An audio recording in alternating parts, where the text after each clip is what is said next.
యశోదమ్మ శ్రీకృష్ణుని తల్లి. వాత్సల్యం, మమకారం, త్యాగం ఇది మన యశోదమ్మ తల్లి.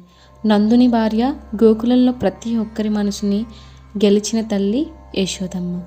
ఇంతకీ యశోదమ్మ ఎవరు? ఈవిడ చరిత్ర ఏంటో మనం తెలుసుకుందాం.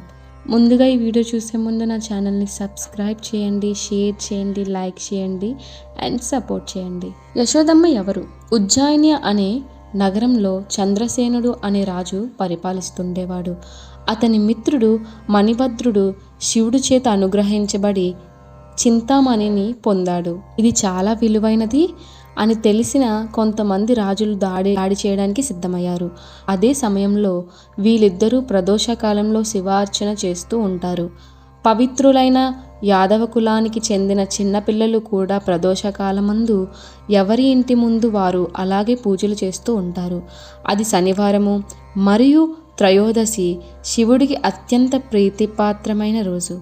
పిల్లలందరూ శ్రద్ధగా పూలతో, ఆకులతో పూజలు చేస్తున్నారు. వారి తల్లులు భోజనానికి పిల్లల్ని ఇంటికి తీసుకెళ్లడానికి ప్రయత్నిస్తారు. అందులో ఒకని తల్లి బలవంతంగా ఆ పూజ నుంచి తనని లేపి పూజా సామాగ్రి లాగివేసే ప్రయత్నం చేస్తుంది. పరమాత్మకు చేసే పూజలు విఘ్నమైపోతుందని బాధపడి ఆత్మహత్యా ప్రయత్నం చేసుకుంటాడు. శివుడు ప్రత్యక్షమై, నీ భక్తి చాలా గొప్పది, ఎట్టి వరమును కావాలో అది కోరుకో అని అడుగుతారు. కేవలం క్షమించమని మాత్రమే ఆ పిల్లవాడు కోరుకుంటాడు శివుణ్ణి. సంతోషించి, నీవు ఈ జన్మ తర్వాత నా సన్నిధిని పొందుతావు. నీ తల్లి తెలియక తప్పు చేసిన శనివారము త్రయోదశి నాడు నాకు పూజ చేసినందుకు గాను తరువాత జన్మందు విష్ణు మాతగా జన్మిస్తుంది అని వరమిస్తాడు. ఇక అక్కడ ఉన్న శివలింగం దగదగ మెరవడం ఆరంభిస్తుంది. ఆ చింతామణి కోసము దండయాత్రకు సిద్ధమైన రాజులు రాజ్యంలోకి ప్రవేశించి శివలింగాన్ని చూసి ఆశ్చర్యపోయి భయపడి యుద్ధం చెయ్యలేక ఆలోచన అనివ్వకుండా వెళ్ళి చంద్రసేన, మణిభద్రుణ్ణి కలుస్తారు. వారిద్దరూ కూడా జరిగింది తెలుసుకొని ఆ గోపాల బాలుణ్ణి ఇంటికి వచ్చి ఆ పిల్లవాన్ని గోపాధిపత్యము కానుకలు ఇచ్చి వెళ్తారు. ఆ గోపబాలుని తల్లి తను మరుజన్మలో యశోదగా జన్మిస్తుంది. ఇలాంటి వృత్తాంతాలతో మనం అర్థం చేసుకోవాల్సింది ఒకటి ఉంది. ప్రాప్తి అనేది చాలా గొప్ప విషయం. ఈరోజు చేసిన మంచి కార్యక్రమం మరికొద్ది నిమిషాల్లో ఫలితం అందుతుందా లేదా అని అడిగే రోజులివి. కానీ ప్రాప్తి అలా రాదు.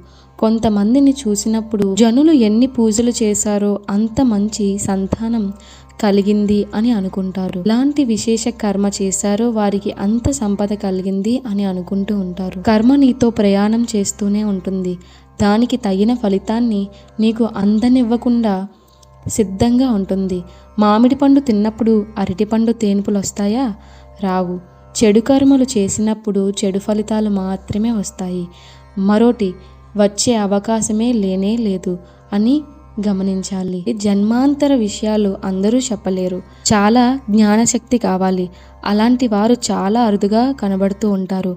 మహాభారతంలో ద్రౌపది పాండవులను పెళ్లి చేసుకోవాల్సి వచ్చినప్పుడు ద్రుపదరాజు ధర్మ సందేహాలలో పడి ఇబ్బంది పడుతూ ఉంటే వ్యాసుల వారు పాండవుల మరియు ద్రౌపదిల పూర్వజన్మ వృత్తాంతాన్ని కళ్ళకు కట్టినట్టు చూపించారు. జన్మాంతర కారణాల వల్ల ద్రుపదరాజుకు చెప్పి ఒప్పించారు. మనము పైన చెప్పిన యశోదమ్మ చరిత్ర దత్తావతార శ్రీ పాదవల్లభులు భక్తురాలైన అంబికకు చెప్పారు. కాబట్టి మంచి పనులు చేస్తూ జీవనం కొనసాగించాలి.